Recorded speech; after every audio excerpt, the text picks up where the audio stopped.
Sir, विशाल गोखले यांनी एक पाऊल पुढे टाकलंय आणि व्यवहार रद्द करण्याचे एक प्रस्ताव जो आहे, एक मेल जो आहे तो ट्रस्टी यांना केलेला आहे. तुम्ही या सगळ्या भूमिकेकडे कसं बघताय? देशात सुद्धा आंदोलन आहे. या सगळ्या प्रकरणाकडे झालेल्या आतापर्यंतच्या बाबत तुमचं कसं भूमिका आहे? मेरे यहाँ सुनने में आया है कि जो बिल्डर हैं जिन्होंने इसे खरीदा था और भगवान महावीर स्वामी को गिरवी रखा था, जो पाप उनके द्वारा हुआ था, तो उनको इसका समझ में आया. समझ में आने पर उनके मित्र, परम मित्र अण्णा मोहोल, मुरलीधर मोहोल, जो सांसद हैं, यहाँ के जनप्रतिनिधि हैं, वो हमारे पास में आए. हमने उनको बुलवाया और उन्होंने समाज की भावना को देखा कि ये जो मंदिर है ये दिगंबर जैन समाज का है, बोर्डिंग दिगंबर जैन समाज का है, गरीब बच्चों के लिए है और जन भावना के साथ में खिलवाड़ नहीं होना चाहिए. इसलिए अण्णा यहाँ पर आए, सांसद, और उन्होंने मुझसे कहा, गुरुदेव मैं आपके साथ, पूरे समाज के साथ में हूँ और जल्द से जल्द मैं इस डील को कैंसिल कराऊंगा, जितना मुझसे बन सकता मैं करूंगा. और मुरलीधर अण्णा मोहोल के परम मित्र विशाल गोखले हैं, तो मित्र होने के कारण से, मित्र के नाते उन्होंने उनसे कहा कि तू इसमें से डील कैंसिल कर. और विशाल ने अपनी विशालता दिखलाते हुए, उन्होंने अपने मित्र का आदर रखते हुए और धर्म की भावना का मान रखते हुए, गुरु पर श्रद्धा रखते हुए उन्होंने डील कैंसिल किया है. बहुत अच्छा कार्य किया है. मैं इससे आश्वस्त हूं, मैं प्रसन्न हूं, मैं उनको आशीर्वाद देता हूं. लेकिन अभी ये हमारा एक पाउल हुआ है, अभी हमारा पूरा लक्ष्य प्राप्त नहीं हुआ है. जब तक ये पूरी डील कैंसिल नहीं होती है, मतलब अभी ट्रस्टी इसके महादोषी, पहले ही ट्रस्टी दोषी है. यदि आज इतना बड़ा बखेड़ा खड़ा हुआ है तो ट्रस्ट के कारण से हुआ है. ट्रस्ट की महाभ्रष्टता से सारे परेशानी खड़ी हुई है. तो ट्रस्टियों को इसके अंदर से माघार लेना चाहिए और जो गैर कानून की डील उन्होंने की है उसे पूरा कैंसिलेशन करना चाहिए. चैरिटी कमिश्नर क्लियर करना चाहिए. इसके क्लियर किए बिना हमारा आंदोलन पूरा नहीं होगा. जब तक यहाँ हॉस्टल में पुनः बच्चे आकर के उनकी पढ़ाई शुरू नहीं होती है, तब तक हमारा आंदोलन पीछे हटने वाला नहीं है. अभी ये शुरुआत है, एक पहला मंगलाचरण हुआ है, उसके लिए मैं उनको सभी के लिए आशीर्वाद दूंगा. पर मोर्चा जोरदार ढंग से पूरे देश में निकलना ही चाहिए. हमारी लड़ाई सरकार से नहीं है, हमारी लड़ाई हमारी किसी पक्ष से नहीं है. हमारी लड़ाई जो है वो भ्रष्टाचार से है, अत्याचार से है, शोषण से है, अन्याय से, अधर्म से है. जो अत्याचार किया जा रहा है गरीब बच्चों पर, जो अत्याचार किया जा रहा है जैन समाज पर, हमारे अपनों ही द्वारा, और वो हमारी बात सुन नहीं रहे हैं. इसलिए आंदोलन चलता रहेगा. मात्र एक जैन संस्था के लिए नहीं, बल्कि पूरे भारत की जो संस्थाएं हैं, उन सभी संस्थाओं को बचाने के लिए हमारा आंदोलन चलता रहेगा. आंदोलनाचा इशारा दिलाय, मात्र 1 तारखेला जे ते आझाद मैदानावर परवानगी नाकारली आहे त्या ठिकाणी तिथल्या प्रशासनाने. मुंबईत होणार आहे का आंदोलन? देखिए, हमारे बहुत सारे लोग अब सीधे राजू शेट्टी आदि जो भी कार्यकर्ता हैं, सभी लोग, पहली बात तो ये बता दूं कि इस आंदोलन का जो भी मुख्य नायक है वो कोई व्यक्ति नहीं है. इस आंदोलन के मुख्य नायक हमारे आराध्य भगवान महावीर स्वामी है. महावीर स्वामी के लिए ही ये पूरा आंदोलन हो रहा है. तो उनके लिए हर संभव प्रयास किया जाएगा, जो करना सो किया जाएगा. 27 तारीख को आरपीएल मोर्चा निकाला जा रहा है. कल 28 तारीख को हियरिंग है. तो उसके लिए पूरे देश में सभी भगवान महावीर स्वामी की HND बचाओ आरती करेंगे, उनसे प्रार्थना करेंगे. और यदि निर्णय निकल के आता, बहुत अच्छी बात है.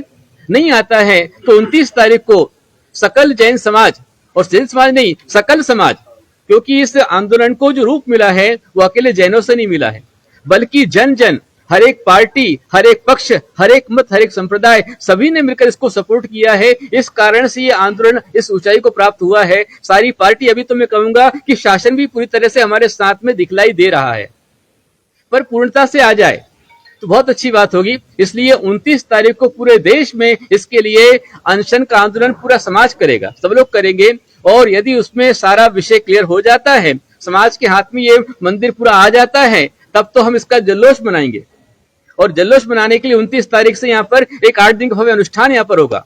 और यदि हमारे पक्ष में निर्णय नहीं आता है तो फिर इसको पाने के लिए और विशेष रूप से क्रांतिकारी विधान यहाँ पर किया जाएगा. और हमारे कुछ कार्यकर्ता, अभी हो सकता है 1 तारीख को जब मैं यहाँ अनशन करूंगा तो उस अनशन में कुछ कार्यकर्ता हमारे जो ट्रस्टी, उनके घर पर जाकर के उपोषण करने वाले, यहाँ पर आंदोलन करने वाले हैं. सकाळी 11 वाजता तो मेल ट्रस्टला आलेला होता आणि रात्री 11:30 वाजता राजू शेट्टी यांनी पत्रकार परिषद घेतली. मधला कालावधी नेमका का थांबवण्यात आलेला होता? दुपारी तुमची एक बैठक सुद्धा झालेली होती, ज्याच्यामध्ये अनेक संघटना सहभागी झालेल्या होत्या. मैं आपको बताना चाहूंगा कि भगवान महावीर स्वामी के गौरव स्वाभिमान को बचाने के लिए संपूर्ण भारत की जो केंद्रीय संस्थाएं, तकरीबन 100 से अधिक संस्थाएं यहाँ पर है, पदाधिकारी यहाँ पर आए और सबने एक साथ में ये निर्णय लिया कि अब जो भी हमारी संस्थाएं हैं, मात्र जैनों की नहीं बल्कि जो जन जन की संस्थाएं हैं, चाहे वो किसी भी धर्म की संस्थाएं हो, उनके अंदर में ऐसे ट्रस्टी होना चाहिए जो ट्रस्टी के होने के लायक हो, उस ट्रस्ट के रूल को फॉलो करते हो. जैसे ये दिगंबर जैन ट्रस्ट है, माइनॉरिटी का ट्रस्ट है, अल्पसंख्यक में ट्रस्ट है, तो यहाँ पर जो ट्रस्टी होंगे दिगंबर जैन ही होंगे, पर ऐसे होना चाहिए जो करप्टेड ना हो, जो किसी प्रकार का भ्रष्टाचार न करे. ऐसे ही हमारा जो तिरुपति वाला ही संस्थान है अथवा अयोध्या का राम मंदिर है, कोई मंदिर में जो ट्रस्टी के नियम उस मंदिर के अनुसार बैठते हैं, ऐसे ट्रस्टी की आचार संहिता बननी चाहिए. ऐसा पूरा ट्रस्ट में यहाँ पर संस्थाओं के साथ में एक विशेष निर्णय लिया गया है कि जो निस्वार्थ है, निर्लोभ है और जो उदार है, उसको ही ट्रस्टी बनाया जाना चाहिए. भ्रष्टियों को ट्रस्ट से बाहर निकाल देना चाहिए. एक विशेष यहाँ पर निर्णय कल हुआ है. और इसके अलावा यहाँ पर ये बात उठी है कि ये जो संस्थाएं हैं, हमारी ट्रस्ट है पूरे देश का, उनका कम से कम 10% जीडीपी पूरी सरकार को मिलता है. तो सरकार इस पर विशेष रूप से ध्यान देवे. किसी की भावनाओं के साथ में खिलवाड़ नहीं होना चाहिए. इसके लिए पूरा शिष्टमंडल मिलकर के वो सीएम को जाकर भी मिलेंगे और यदि बात नहीं बनती है तो पीएम के पास भी, नरेंद्र मोदी जी के पास भी हमारा शिष्टमंडल जाएगा और उनसे जाकर के बात करके इसके अंदर में पूरी संस्थाओं की सुरक्षा की व्यवस्था की जाएगी. आपने महाराज ये बताया जा रहा है कि कल सुबह 11 बजे गोखले बिल्डर का मेला है, वो रात में 11 बजे बताया गया है कि वो मेला आया और उन्होंने वो डील रद्द की. अब देखिए क्या हुआ ऐसा कि जो रोका गया, दिखाया क्यों नहीं गया, क्या? देखिए आप लोग जो हैं, सबसे पहली बात मैं कहूंगा कि यदि इस आंदोलन को एक धार मिली है और एक पहचान मिली है तो जनता की एकता तो है ही है, लेकिन सबसे मुख्य रूप में पूरा जो हमारा मीडिया है महाराष्ट्र का, ये महाराष्ट्र का मीडिया इसकी सफलता का सबसे बड़ा श्रेय प्राप्त करेगा. पूरे मीडिया ने हमको सफलता प्रदान की है. मैं पूरे मीडिया का बहुत बहुत आभार व्यक्त करता हूं. लेकिन फिर भी मुझे खेद है अभी भी भारत का मीडिया इसमें नहीं आया है. नेशनल लेवल का मीडिया आखिर क्यों चुप है? ऐसा कौन सा दबाव उनके ऊपर है कि भगवान महावीर स्वामी के लिए उनकी आवाज नहीं आ रही है? कहीं कोई 2-4 झगड़ लेते हैं तो उनकी आवाज पूरे विश्व के अंदर पहुंच जाती है. कहीं कोई चोरी चकारी हो जाए, कुछ हो जाए, उसकी आवाज आ जाती है. कोई सुसाइड कर ले, उसकी आवाज आती है. पर भगवान महावीर स्वामी का मंदिर बेच दिया गया, उसकी आवाज सारे नेशनल मीडिया पर आनी चाहिए. ये हम कामना करते, अपेक्षा करते हैं. और जो आपके बताया कि 11 बजे दिन में मेल आया, 11:30 बजे उस पर बात हुई, तो मैं तो साधु हूँ, ना मैं मेल देखता हूँ ना ये वीडियो देखता हूँ, हमें कुछ पता नहीं है. वो आप लोग को पता है. लेकिन जो भी हुआ, जब हुआ अच्छा हुआ. मैं कुल मिलाकर ये कहूंगा, आपको कब पता चला कि उन्होंने? मुझे आज सवेरे कुछ भक्त हमारे यहाँ पर आए और उन्होंने आकर के मुझको निवेदन किया कि गुरुदेव खुशखबरी है कि बिल्डर ने अपना माघार ले लिया है. तो मैंने उनसे कहा खुशखबरी बिल्डर की ओर से जरूर है, लेकिन पूरी खुशखबरी अभी नहीं है. लेकिन आपकी कुछ बात हो गई बिल्डर से, ट्रस्ट के कुछ? कोई बात नहीं. कल रात के बाद कुछ बात हो गई है आपकी? आज सुबह तो पता चला है. हाँ. बिल्डर तो हमारे सामने आया ही नहीं है. उसने जो जिसको मेल दिया, ट्रस्टी को मेल दिया, ट्रस्टी हमारे सामने आए नहीं है और बिल्डर भी हमारे सामने आए. सिर्फ मैसेज हमारे पास में आया है. आप करने वाले ट्रस्टी से बात कुछ? यदि आएंगे तो बिल्कुल बात करूंगा, सामने आए. अभी तक ट्रस्टी ही महादोषी हैं. इसके पूरे अपराधी यदि हैं तो ट्रस्टी हैं, जिन्होंने गरीब बच्चों का, यहाँ के दाताओं के दान का तकरीबन 15 कोटी रुपए गैर व्यवहार उन्होंने किया है. वो सबसे बड़े दोषी हैं. उनको संस्था का पैसा संस्था को सौंपना चाहिए और अपने पाप को स्वीकार करना चाहिए, प्रायश्चित करना चाहिए. तो बिल्कुल रूप में यदि वो आएंगे तो मैं उनसे बिल्कुल सामना करूंगा, बात करेंगे. कल जो उपवास रखने वाले थे, हाँ, वो रहेगा या क्या? देखिए मैंने शुरू से आपको एक ही बात कही है कि हमारा आंदोलन सफलता के लिए है. यदि हमको पूरा डील कैंसिल हो जाता है, सौदा रद्द हो जाता है, एक तो हमारे पास में आया ही है, और यदि उसके पहले रद्द हो जाता है तो हम इसका आनंद मनाएंगे, फिर अनशन करने की आवश्यकता नहीं है. और पर यदि डील पूरी तरह से कैंसिल नहीं होता है, सरकार यदि हमारे साथ में खड़ी नहीं होती है, तो 1 तारीख से मैं आह्वान करूंगा हमारे महाराष्ट्र के मुख्यमंत्री देवेंद्र फडणवीस जी को, मैं यहाँ के पालक मंत्री अजित जी पवार जी को, और जो 2 उप मुख्यमंत्री हैं शेखनाथ शिंदे, अजित जी पवार, यहाँ के पालक मंत्री, यहाँ के जो सांसद हैं अण्णा मोहर जो है मुरलीधर मोहर, उनको मैं आह्वान करूंगा और सभी संस्थाओं का आह्वान करूंगा, पूरे विधानसभा महाराष्ट्र को आह्वान करूंगा, बल्कि मैं भारत के पीएम को भी आह्वान करूंगा कि यदि आपके रहते हुए यदि हमारे समाज का मंदिर समाज को नहीं सौंपा जाता है तो 1 तारीख से मैं भी अनशन करूंगा और आप भी हमारे साथ में यहाँ पर आकर अनशन को बैठे. ऑक्टोबरच्या पहिल्या आठवड्यामध्ये चकोर गांधी यांनी चक्रधोशी आणि धर्मादाय आयुक्त यांना पत्र लिहिलं होतं राजीनाम्याचं, आणि त्याच्यात त्यांनी नमूद केलं होतं की हा व्यवहार माझ्या बाजूनी नाहीये, मी त्याला फॉर नाहीये. तरी सुद्धा त्यांची सिग्नेचर घेण्यात आली आणि ते म्हणतात की माझी सिग्नेचर कन्सिडर करू नका म्हणून. तुम्हाला असं वाटतं का की विशेष ट्रस्टी आहेत त्यांच्याकडूनच हा सगळा प्रकल्प जो आहे तो लादण्याचा प्रयत्न होतोय आणि हेच खरे भ्रष्टाचारी आहेत म्हणून? देखिए, मैं बताऊं आपको कि इसके जो मूल ट्रस्टी हैं सबसे ज्यादा, मेरे को जहां तक नाम पता चला है कि चकोर दोषी और चिराग दोषी ये मेन इसके चेयरमैन हैं, और बाकी जो है इनके सब नीचे हैं ट्रस्टी. और ऐसा मुझे पता चला है कि चकोर गांधी जो यहाँ पर ट्रस्टी थे, उन्होंने भी अनेक बार ये कोशिश की है कि ये मंदिर को गायब नहीं किया जाए, मंदिर यहीं पर रहे, ये हॉस्टल यहीं पर रहे, और ये डील नहीं होना चाहिए, ऐसे बड़े प्रयास वो कर रहे थे, ऐसा मेरे को सुनने में आया है. और जब उनको पता चला कि पूरी फाइलें मंदिर ही गायब कर दिया गया है, हालांकि उनको जब साइन किए थे उन्होंने, तो उनको पहले आंख खोल के देखना चाहिए था, पर वो बोले कि 150 पेज में कहां से देखता. उन्होंने साइन कर दिया, बाद में उन्होंने उसको माघार लिया है, उन्होंने रिजाइनेशन दिया है, तो त्यागपत्र देकर अच्छा किया है. पर उनको भी सावधान रहना चाहिए कि आगे और कोई ऐसा पाप में किसी के सहभागी ना बने.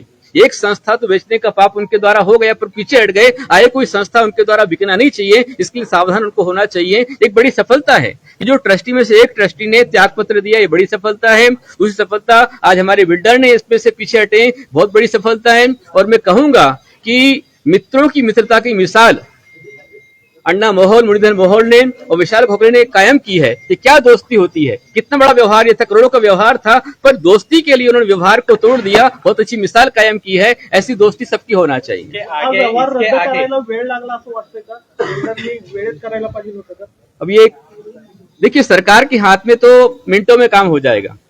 अब चैरिटी कमीशन के पास बात गई है, धर्मादाय आयुक्त है, धर्मादाय आयुक्त जो है वो स्वयं हमारे इसके सभी अध्यक्ष होते हैं, और जब उनको पता चला है, उनके पास फाइल गई है कि ये मंदिर है और मंदिर गायब किया गया है, उनको पता है, तो इस बिहेव पर वो डील तुरंत कैंसिल कर सकते हैं, उनको पूरा राइट्स है. इसके अलावा सबसे मेन जो ट्रस्टी है, उनसे जो गलती हुई है उनको एक्सेप्ट करके उनको भी पीछे हट जाना चाहिए, तो सारा खेल ही खत्म हो जाएगा, आंदोलन समाप्त हो जाएगा. इसके आगे मुरलीधर मोहोल और जो विशाल गोखले बिल्डर है, उनके विरोध में आपकी कोई शिकायत होती इसके आगे? नहीं, आज के बाद बिल्कुल नहीं, मेरी कोई शिकायत उनसे नहीं है, किसी पार्टी से मेरी शिकायत नहीं है, मुरलीधर अन्ना मोहल से मेरी कोई शिकायत नहीं है, विशाल गोखले से मेरी कोई शिकायत नहीं है, किसी से मेरी कोई शिकायत नहीं है. हम कोई राजनीति पढ़ते ही नहीं है, हम कोई पक्षपात करते नहीं है, हम धर्म में जीने वाले लोग हैं, शांति से जीने वाले लोग हैं. हमको हमारा मंदिर, हमारा गौरव मिल जाए, हम हमेशा राष्ट्रवादी, हम लोग सभी जो है राजभक्त, राष्ट्रभक्त हैं. इतने दिन उनका नाम बीच में आता था, बिल्कुल. मोहोल, विशाल गोखले. हाँ, अभी इसके बाद जो होगा वो ट्रस्ट के नाम पे होगा. मतलब मैं तो इसका रोल important मैंने कभी किसी का नाम लिया ही नहीं है. मैं तो हमेशा जो भ्रष्टाचार हुआ है ट्रस्ट ने किया, मैं हमेशा शुरू से उसके ही खिलाफ हूँ. इसके सबसे बड़े महादोषी यदि गुनाहगार हैं तो ट्रस्टी ही हैं, जिन्होंने बेचा है वही दोषी हैं, उनको ही इस पे शिक्षा मिलनी चाहिए, उनको स्वयं आगे आना चाहिए. आप 1 तारीख का अल्टीमेटम दे रहे हैं, मगर ये जो प्रोसेस है वो प्रोसेस बहुत लंबी है. मुझे नहीं पता है, सरकार को पता है कैसे उन्हें करना है. यदि सरकार ने 1 तारीख के पहले पहले यदि इसको पूरा खत्म नहीं किया, अभी तो एक डील कैंसिल हुई है, अकेले बिल्डर की ओर से हुई है, पर जो चैरिटी कमिश्नर की ओर से यदि क्लीन चिट नहीं मिलती है, तो हमें जो वचन, एक साधु का वचन होता है, दिगंबर जैन साधु एक बार वचन लेते हैं कि प्राण जाए पर प्रण ना जाए. हमारा जो लक्ष्य है वो लक्ष्य है. यदि डील पूरा कैंसिल हो गया, हम इसका आनंद मनाएंगे, और यदि डील कैंसिल नहीं होता है तो भगवान महावीर स्वामी के लिए हम अनशन को बैठेंगे. दूसरे यहाँ के जो गार्डियन मिनिस्टर है अजित पवार, हाँ. वो अभी तक इसमें आए नहीं है, मतलब आपसे भी बात कुछ हुआ नहीं है, वो क्यों ऐसा कर रहे हैं आप? वही बहुत गलत बात है और सोचने वाली बात है कि जो पुणे शहर के पालक मंत्री हैं और जिनको मैंने 17 तारीख का मोर्चा निकलने के पहले ही मैंने, हमारे भक्तों ने उनके लिए बाइट्स बना करके आह्वान भेजा है, उन तक क्यों नहीं पहुंचा मुझे पता नहीं है, और पहुंचने के बाद वो क्यों नहीं आए हैं. पालक मंत्री का काम ही यह होता है कि अपने क्षेत्र में कहीं कोई असंतुलन ना हो, समाज में विक्षोभ आंदोलन ना हो, और किसी के साथ में अन्याय शोषण ना हो. ये जिम्मेदारी पालक मंत्री की होती है. उसके बाद मुख्यमंत्री की होती है, प्रधानमंत्री की होती है. तो पालक मंत्री अभी तक एक कोई प्रकार वर्डिंग, एक प्रकार कोई सेंटेंस पर की बात उनकी आई नहीं है. ये गलत बात है. वो जैन समाज के साथ में पक्षपात, अन्याय कर रहे हैं, ऐसा मुझे लगता है. मैं उन पर आक्षेप करता हूं. उन्हें आना चाहिए, और समाज के साथ में खड़े होना चाहिए। और जो गरीब बच्चे हैं, असहाय अशिक्षित बच्चे हैं, उनको साथ देने के लिए जैन समाज के साथ में पालक मंत्री नहीं बल्कि मैं कहूंगा पूरे महाराष्ट्र के जो विधानसभा है उसमें इस पर बात होनी चाहिए, ऐसा मैं आह्वान करता हूं। पर फिर भी एक बात कहना चाहूंगा कि यदि स्टे आया है तो इस पर मुख्य रूप में हमारे जो मुख्यमंत्री देवेंद्र फडणवीस हैं उन्होंने विशेष रूप से इस पे हस्तक्षेप किया, तभी जाकर के उसमें स्टे आया है। और आज यदि बिल्डर ने ये पीछे माघार लिया है तो मुख्यमंत्री जी और यहाँ के सांसद उनकी बड़ी भूमिका है, उन्होंने सुलझाने का प्रयास किया है, उस लाइन पर लगे हुए हैं। तो मैं उनसे आह्वान करता हूं कि जिस दिन यहाँ पर ये डील कैंसिल हो जाएगी तो हम आपको आमंत्रित करते कि आप यहाँ आए और यहाँ विजयोत्सव में हमारे साथ शामिल हो, ऐसा मैं उनको आह्वान करूंगा। मात्र सीएम नहीं बल्कि पूरा मंत्रिमंडल महाराष्ट्र का सीएम सभी यहाँ पर आवे और हमारे साथ इस विजयोत्सव में शामिल हो, लेकिन वो घड़ी हमारे सामने पहले आनी चाहिए, ऐसा मैं उनसे आह्वान करता हूँ।